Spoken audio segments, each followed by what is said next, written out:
On a récemment essayé le jeu Sanctuary. C'est un très gros coup de cœur. On a adoré. C'est un jeu pour 1 à 5 joueurs. Les parties d'environ 20 minutes par joueur pour 12 ans et plus.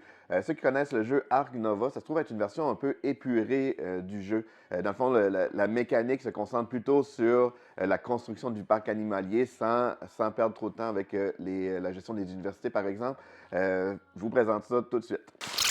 Dans Sanctuary, le but du jeu, ça va être de construire le parc animalier le plus attractif possible pour faire des points. C'est les points qui sont écrits sur le côté des cartes.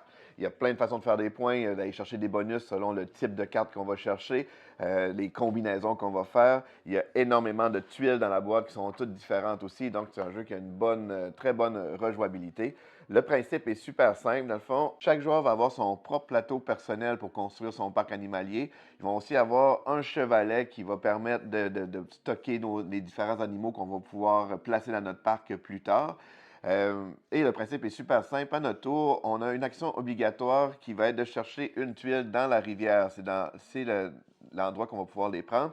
Et les tuiles qu'on peut aller chercher, c'est selon le positionnement de notre carte. Ici, portée. On a une flèche portée, comme là, présentement, à pointe sur le 3. Donc, je peux venir me chercher une tuile, soit la 1, la 2, la 3 ici. Je peux la prendre, par exemple, et la placer dans mon chevalet comme ça. Ensuite, on peut faire une action. Les actions, c'est les cartes qui sont placées ici. La majorité des actions, c'est construire, en fait, c'est venir placer des tuiles sur notre jeu. Et le type de carte va dépendre du type d'animaux qu'on veut aller placer. Fait que, par exemple, si je veux aller placer un animal d'eau, je peux utiliser cette carte ici qui me permet d'aller placer un animal d'eau de niveau 4. Par exemple, je pourrais aller prendre mon capybara ici. Parce que c'est un animal d'eau de niveau 2, donc vu que j'étais de niveau 4, bien, je peux venir le placer. Et là, on peut le placer de façon... La seule contrainte de placement, c'est qu'on doit être adjacent à une autre tuile. Au début de la partie, on peut se positionner près de l'entrée du parc. Ensuite, on se positionne de façon adjacente et on va pouvoir venir le placer ici, par exemple. Et la tuile que je viens d'utiliser, je vais la replacer au début comme ça. Fait que si je veux placer d'autres tuiles d'animaux d'eau. Mais présentement, ils vont seulement être de niveau 1. C'est vraiment en jouant en alternance comme ça qu'on va pouvoir placer notre jeu. Et c'est vraiment une belle... Il faut bien planifier nos actions pour les optimiser. Dans le jeu, il y a aussi des tuiles de type projet. C'est ceux qui ont ce petit symbole-là. Pour les placer sur le jeu, c'est de la même façon. C'est juste qu'on va utiliser cette tuile-là qui a le symbole projet dessus. Et ça, c'est des tuiles qui vont nous permettre d'aller chercher des bonus en fonction des différents symboles sur le jeu. Parce que chaque tuile va avoir des symboles pour le type d'animal, dans la région dans laquelle il vit, dans quel habitat qu'il vit aussi. Et en fonction de tous ces symboles-là, c'est comme ça qu'on va aller chercher le maximum de points.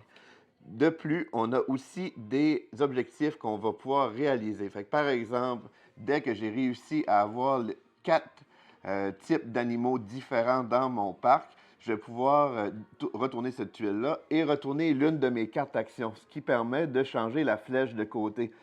En plus d'avoir une action bonus, par exemple, ici, je vais pouvoir jouer 2 animaux au lieu de seulement en jouer un. Mais à partir de ce moment-là, j'utilise les chiffres de droite au lieu des chiffres de gauche. Donc, ça permet d'avancer plus vite dans le jeu. Fait qu'on a 4 objectifs différents à résoudre pour réussir à améliorer nos 4 tuiles actions. Et la dernière chose qu'on peut faire, c'est que selon le nombre de symboles qu'on a, on a des objectifs qu'on va pouvoir réaliser. Fait que, par exemple, dès que j'ai 5 symboles d'une de ces colonnes ici, je vais pouvoir venir placer mon jeton ici. Fait que, par exemple, si j'ai 5 carnivores, excusez-moi, je vais pouvoir placer ici, puis ça va me donner 14 points à la fin de la partie. Puis c'est comme ça qu'on va venir positionner nos différents jetons pour aller chercher les bonus. Donc, Sanctuary, c'est un jeu excellent, un très beau casse-tête d'optimisation. On essaie de placer nos tuiles, aller chercher les bons animaux qu'on a besoin pour maximiser nos points. Ce qu'on a particulièrement aimé, c'est que les règles s'expliquent réellement en 5 minutes, sauf que c'est vraiment, on a l'impression de jouer à un jeu expert par rapport au positionnement, aux différentes stratégies qu'on peut développer. Donc, c'est un jeu qu'on recommande fortement, Sanctuary. Je vous rappelle que ce jeu est disponible sur notre site internet, lilojeu.ca.